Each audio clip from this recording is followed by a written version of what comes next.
nombreux sont ceux qui vivent encore dans l'ombre des autres personnes. Ils sont nombreux aujourd'hui à vivre les rêves des autres personnes ou alors à se trouver à des places qu'ils n'ont pas souhaitées. Pourtant, ils sont là, ils continuent chaque jour en espérant que demain soit meilleur. Et aujourd'hui, on a choisi de vous dire stop. À un moment, il faut s'arrêter, questionner sa vie, questionner ses rêves, questionner ses passions et faire les choix qui s'imposent. C'est ainsi que j'ai vaincu aujourd'hui vous présente l'histoire de Yves Le Sa. Il est notre invité. Il va nous raconter son histoire, les tumultes, le déclic et surtout ce qui fait de lui ce qu'il est aujourd'hui et ce qu'il amène à concevoir les œuvres que vous aurez l'occasion de découvrir. Bonjour et bienvenue, c'est J'ai vaincu. Voici mon histoire commence. Bonjour Yves. Bonjour Linda. Bienvenue. Merci Linda, c'est un plaisir. Est-ce que tout va bien? Tout va super bien. D'accord. Est-ce que Yves peut dire j'ai vaincu? J'ai vaincu. Et on va justement savoir, qu'est-ce que Yves a vaincu? Alors moi, j'ai vaincu un passé compliqué. Un passé compliqué dans la mesure où, à un moment, j'avais l'impression que ma vie ressemblait à un brouillard, où je ne savais pas vraiment quelle direction prendre en fait. Donc c'est ce que j'ai vaincu et surtout des problèmes à l'intérieur de moi, le doute, surtout lorsque tu fais face à certaines situations que les autres ne conçoivent pas de la même façon que toi. On a comme ce sentiment d'être incompris. Exactement. On a comme le sentiment qu'on ne peut pas s'exprimer et on va juste continuer à vivre. Exactement. Mais est-ce qu'on peut rentrer de plein pied dans cette histoire? Oui, je m'en souviens encore comme si c'était hier d'ailleurs. Je me souviens qu'à l'âge de 10 ans, j'étais influencé par mon père. Influencé par, dans le mauvais sens du terme, mais dans la mesure où, à cet âge-là, mon père a voulu que je me focalise sur l'informatique, que je sois le Bill Gates de la famille, le Steve Jobs de la famille. Ce qui fait que, à l'époque, on était dans la ville de Balmayo, il a ouvert un cybercafé. Et donc, chaque week-end, je passais mon temps là-bas. Je faisais des saisies de textes. Je faisais des textes de pratiquement 200 pages, 300 pages à ce jeune âge. Et les gens étaient fascinés par ça. Parfois, lorsqu'il y avait un problème informatique, un ordinateur qui n'était plus connecté à Internet, je me pressais d'aller résoudre le problème. Et tout le monde était fasciné. On me disait, gars, mon fils, mon petit, il faut continuer dans cette lancée-là, dans cette voie-là. Tu es fait pour être un génie de l'informatique. Et moi, je croyais à ce rêve. Tout ce que je faisais, tout ce que je disais, c'était informatique, informatique, informatique. Lorsque j'avais un peu de temps libre, au lieu d'aller m'amuser comme mes autres amis, je passais le temps sur l'ordinateur de mon père. Je disais quoi? Je tâtonnais là, je faisais des trucs. Bref, je croyais que c'était le chemin qu'il fallait que je suive. Et tout le monde dans ma famille m'encourageait dans cette voie-là. Après mes études, en classe de terminale, en 2010, lorsque j'ai eu mon baccalauréat, il fallait que je choisisse une filière pour continuer mes études. Et naturellement, informatique. J'ai terminé avec mon diplôme d'ingénieur en système et réseau informatique. Je me souviens que mes parents ont organisé une fête énorme pour célébrer cet objectif que je venais d'atteindre là. Et surtout que ça me permettait de me lancer dans le monde professionnel. C'était juste magnifique, c'était magnifique. Je voyais mes proches être fiers de moi, me féliciter, m'encourager, me motiver. Et là, j'ai commencé ma carrière professionnelle dans un cabinet où je gérais le système informatique. J'étais responsable en fait du système informatique. Mais après quelques mois de travail là-bas, j'avais l'impression que j'étais pas fier. Comment ça se fait que ta vision est en train de se concrétiser, mais tu ne ressens aucune satisfaction personnelle. À l'intérieur de toi, tu as l'impression que tu t'es trompé depuis le bas âge. En fait, tu as l'impression que tout le monde autour de toi t'a menti. Wow. Wow. Donc là, on parle d'une orientation scolaire, Exactement. académique et professionnelle, Exactement. influencée, Exactement. mais dans l'inconscient. Tout à fait. Wow. Et comment est-ce que tu as vécu ça à ce niveau? Déjà en entreprise, avec des diplômes, on est là, il faut travailler, il faut se faire de l'argent. Surtout qu'on doit gagner ça à papa. J'ai vécu ça comme, je vais dire, je vais appeler ça un échec. Un échec parce que c'est ce que je ressentais à l'intérieur de moi. J'avais l'impression que j'avais Malgré tous les échoué. diplômes, Malgré le tout ça. travail facile. Malgré tout ça, j'avais échoué. Mais je gardais ce sentiment-là pour moi, en fait. Je n'avais pas le courage de dire à maman ou à papa que, en fait, le domaine-ci, ce n'est pas pour moi. J'avais peur de leur réaction parce que ça les rendait fiers de savoir que leur fils avait décroché le diplôme, qu'il a un job aujourd'hui et qu'il parvient quand même à être autonome. Donc c'est comme ça que j'ai vécu cette situation-là. Et à l'intérieur de moi, c'était vraiment compliqué. Je me demandais pourquoi, comment ça se fait que quelqu'un atteigne des objectifs mais qu'il ne soit pas satisfait en fait. Et je me suis rendu compte que plus le temps passait, plus la motivation. Exactement. Je n'avais plus envie de me donner. À chaque fois que je lançais un projet dans le cadre informatique, je n'allais pas jusqu'au bout. J'avais à l'époque pour ambition de faire une certification Microsoft. Parce que je me disais, ok, j'ai eu le diplôme, peut-être c'est parce que je suis calé à ce niveau-là que je n'avance pas ou bien que je me sens plus motivé. Il faut peut-être que j'aille chercher mieux, oui, un peu plus loin. J'ai décidé de faire une certification Microsoft que j'ai payée, mais je n'ai pas pu tenir sur la formation jusqu'au bout. Pourtant, j'ai dépensé mon argent, mes économies là-dedans. Parce que j'ai commencé la formation avec beaucoup d'enthousiasme, mais en cours de route, il n'y a plus d'envie.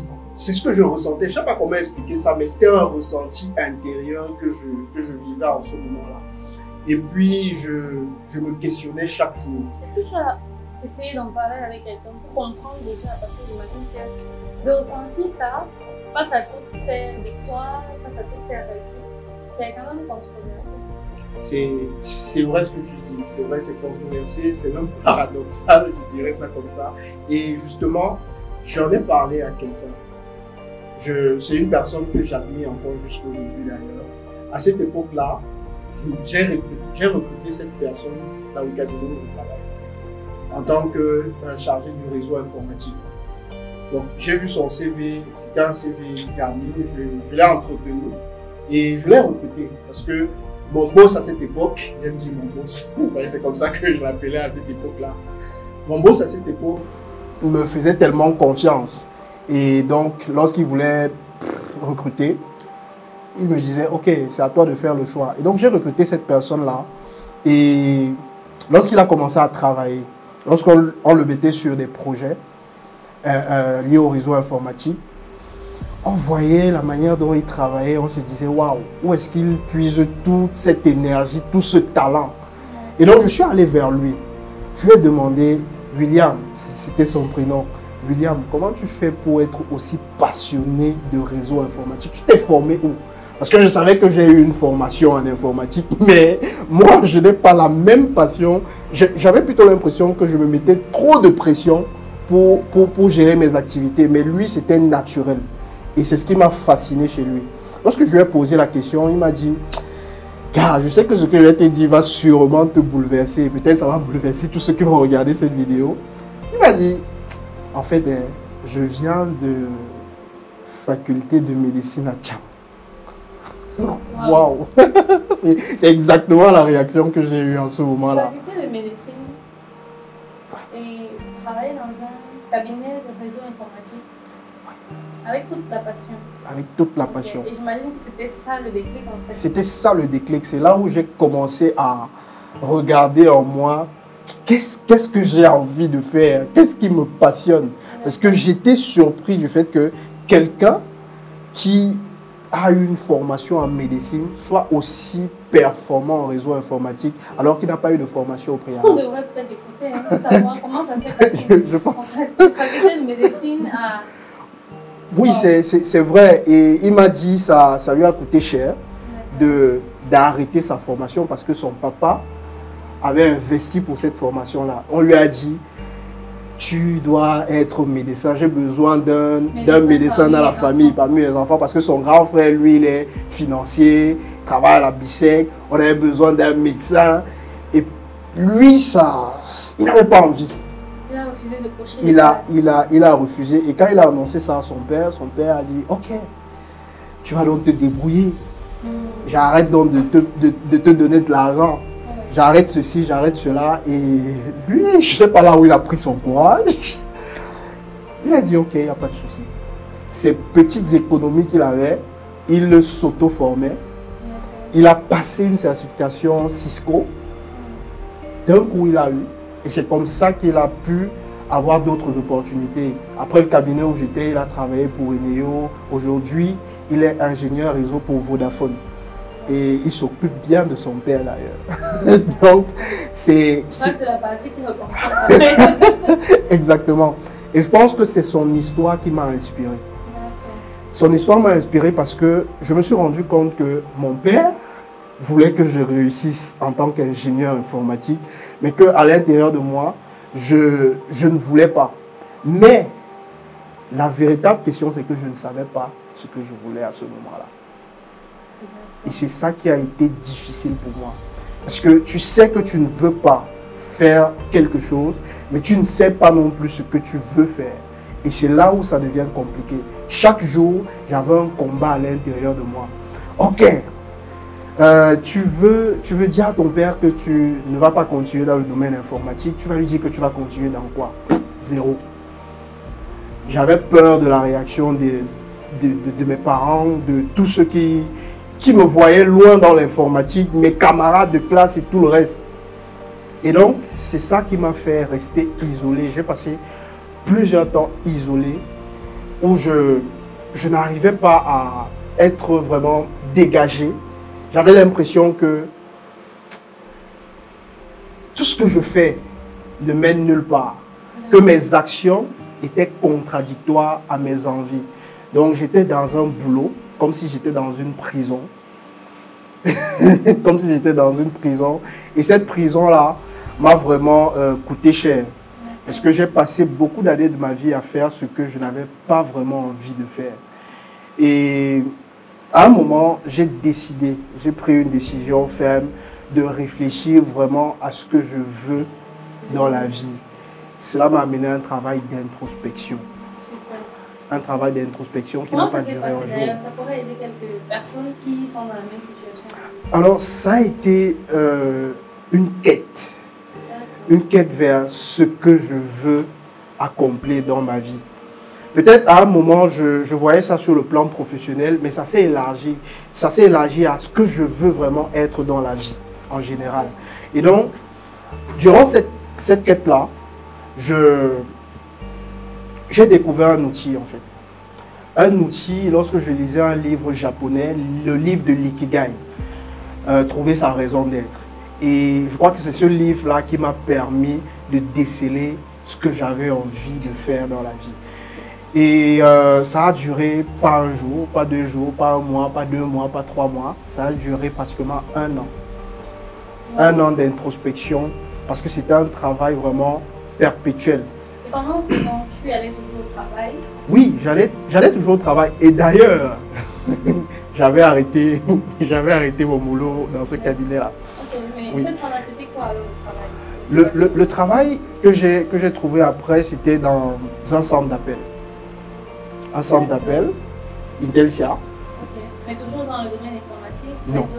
Non. En fait, quand j'ai démarré à Intelsia, j'étais téléconseiller. Je prenais des appels, mais j'avais une ambition. Parce qu'à cette époque-là, j'avais déjà une idée de ce que je veux accomplir. Je savais déjà que j'étais passionné par le management. Et bizarrement, lorsque j'ai fait le travail d'introspection, je me suis rendu compte que même dans l'entreprise où j'étais, il y avait ça déjà en moi, sauf que je n'étais pas conscient de ça. Parce que même dans les projets que j'avais à gérer, je me donnais plus lorsqu'il fallait que je mène une équipe. Mais lorsqu'il fallait que je travaille sur développer le site web, programmation, ça ne me donnait pas. Et lorsqu'il fallait que je supervise un projet, là, je donnais le meilleur de moi-même. Mais je n'étais pas conscient de ça. Et c'est lorsque j'ai fait ce travail d'introspection que je me suis rendu compte que, tiens, tu es quelqu'un qui aime encadrer les gens, tu es quelqu'un qui aime manager, qui aime l'idée, je ne sais pas si ça se dit, bon, qui aime le leadership, je sais pas si ça se dit, et aussi quelqu'un qui aime motiver. Et c'est pour ça qu'aujourd'hui, je suis un passionné de développement personnel. Parce que j'ai trouvé ce qui m'inspire.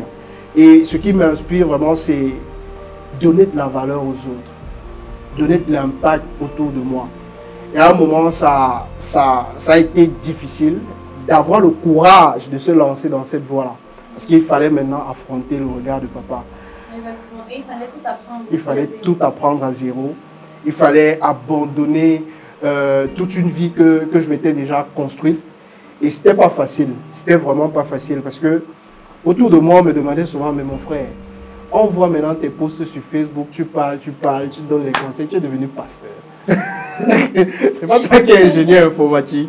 Et je faisais mine de digérer, mais c'était choquant. À l'intérieur de moi, c'était vraiment choquant.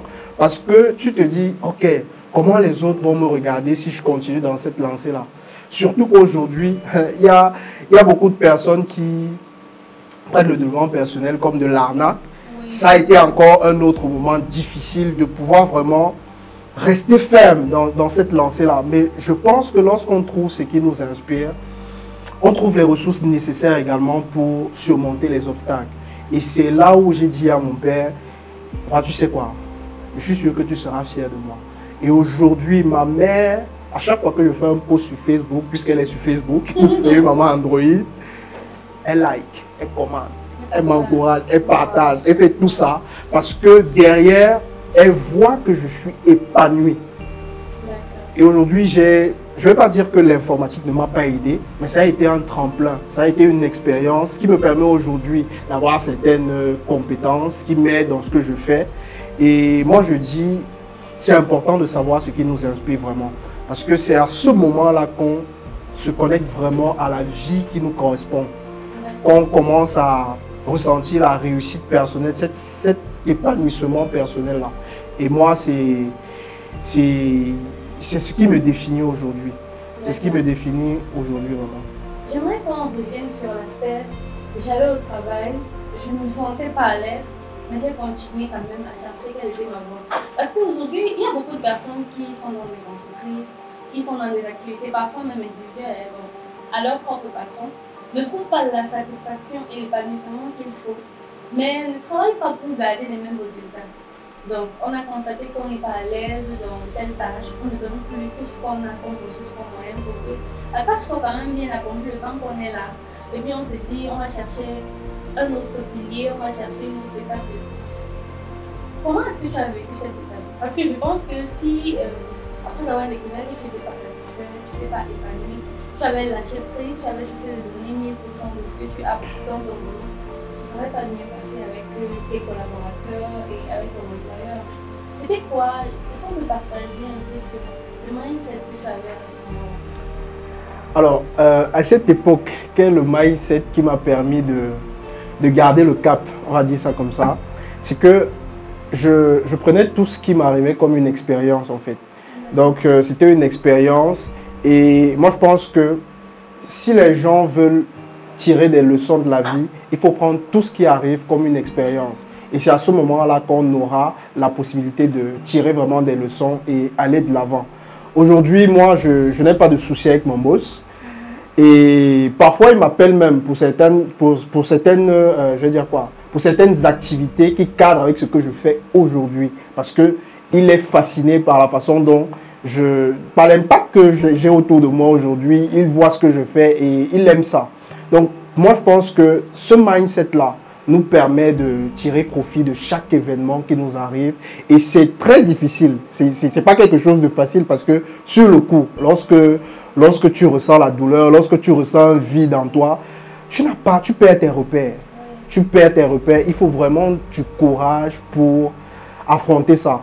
Et c'est quelque chose qui ne se fait pas en un jour. Il faut avoir l'habitude. Il faut cultiver. C'est un processus mental qu'il faut cultiver tout le temps. C'est pour ça que parfois certaines routines sont importantes. J'ai appris à méditer. J'ai appris à visualiser mes objectifs. J'ai appris à me focaliser sur le moment présent. J'ai appris à imaginer ma vie dans 10, 20, 30 ans pour voir ce que je veux accomplir. Et c'est cette routine-là qui me permet aujourd'hui d'avoir une vision claire. Aujourd'hui, je ne sais plus comme avant, comme il y a peut-être 5 ans où je voyais le brouillard. Ouais. Quand tu es dans le brouillard, tu ne sais pas ce qu'il y a devant. Et aujourd'hui, c'est beaucoup plus clair pour moi ce que je veux accomplir. D'accord. Et après avoir décidé d'être toi, au lieu d'être Yves, le fils de papa, comment est-ce que papa réagit? Je vais dire que mon père, par contre, il est très calme. Il ne réagit pas beaucoup. Et je me suis rendu compte en fait que c'est moi qui avais peur pour rien. Voilà. Et parfois on se crée des illusions parce qu'on veut plaire aux gens. Tellement on veut plaire aux gens qu'on se dit si je fais ça, forcément il ne va pas accepter. Et c'est ce regard qu'on pose souvent sur les autres là qui fait en sorte qu'il y a une illusion qui se crée. On commence à penser à la place du père. Et pourtant lorsqu'il a vu ce que je faisais, il m'a dit ah, tu es mon fils. Si ça t'inspire, vas-y, fonce. Et c'est ça qui m'a encore motivé. Si je n'avais pas pris le courage de faire ce que je voulais faire, ou bien de lui dire voilà ce que je veux faire, peut-être je n'aurais jamais su que mon père allait être mon premier fan. Encore, il faudrait encore savoir présenter la chose. Exactement. Parce que je pense qu'il y a aussi des personnes qui veulent bien faire quelque chose, mais ne savent pas dire je veux faire ceci parce que ça. Et trouver aussi des raisons pour que les autres les accompagnent. On a des personnes qui ont lancé des projets tout seuls, qui ont travaillé tout seuls pendant longtemps, tout simplement parce qu'elles n'ont pas pu défendre le projet et inciter les personnes à les suivre. Je pense qu'il faudrait quand même faire cette nuance. Oui, exactement. Moi, je pense pour ma part, ce que j'ai fait, c'est quoi? C'est que une fois que je savais ce que je voulais faire, j'ai commencé. Je n'ai pas d'abord dit à mon père. J'ai commencé, j'ai vu que les résultats étaient positifs et je pense que lui-même, il a commencé à ressentir un sentiment et c'est un changement, je veux dire. Et c'est à ce moment-là que je lui ai dit, en fait, j'ai fait un travail d'introspection, tu vois. Je me suis rendu compte que moi, je dois manager les gens, je dois être un leader, je dois être quelqu'un qui motive les gens, je dois apporter de la valeur aux gens.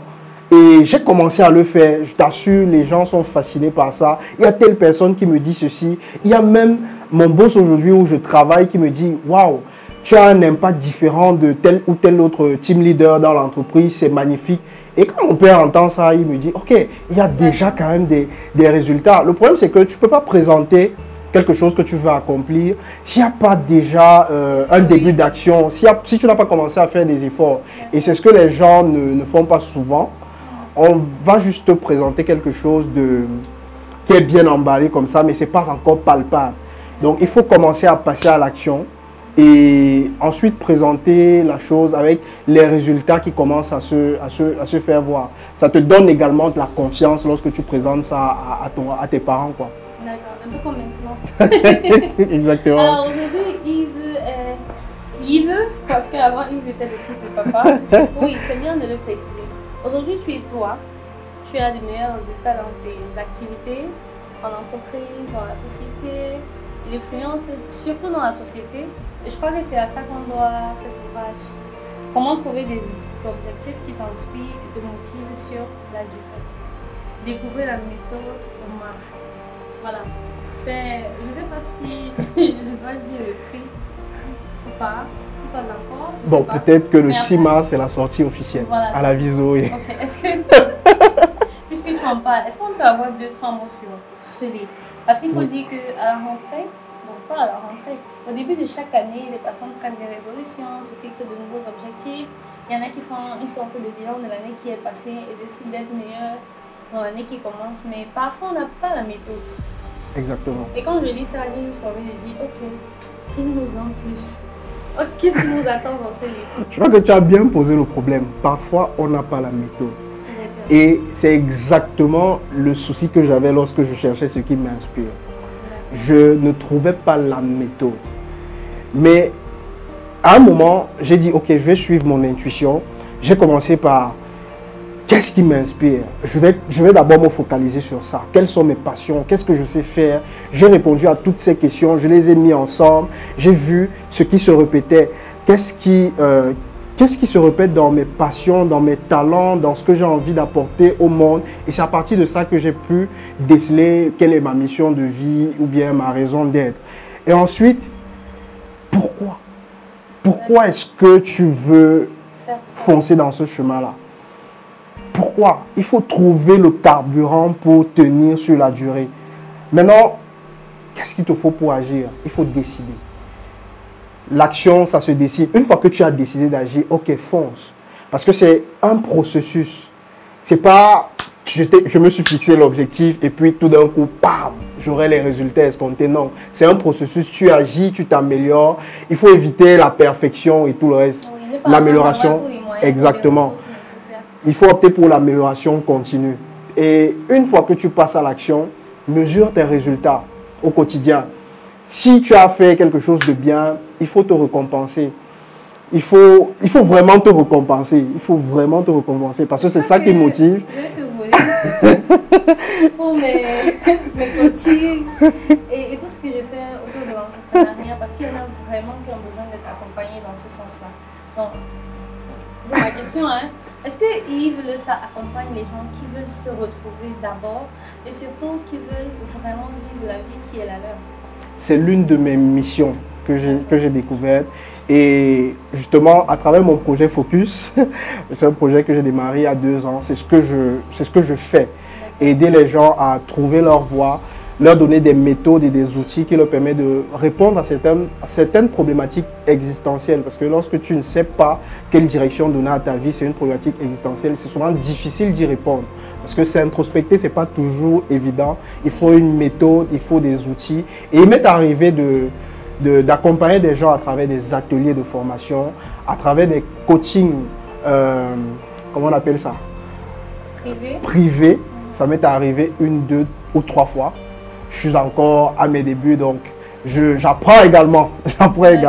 Mais c'est quelque chose qui m'inspire. J'aime faire ça.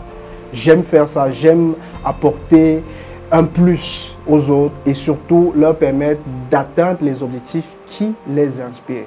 D'accord. Et il le fera avec beaucoup d'amour puisqu'il aime bien le faire. Pour vous également, si vous êtes dans le besoin, si vous cherchez encore des questions d'ordre existentiel, qu'est-ce que vous voulez faire dans la vie? Qu'est-ce que vous voulez produire? Qui est-ce que vous voulez être et comment le faire?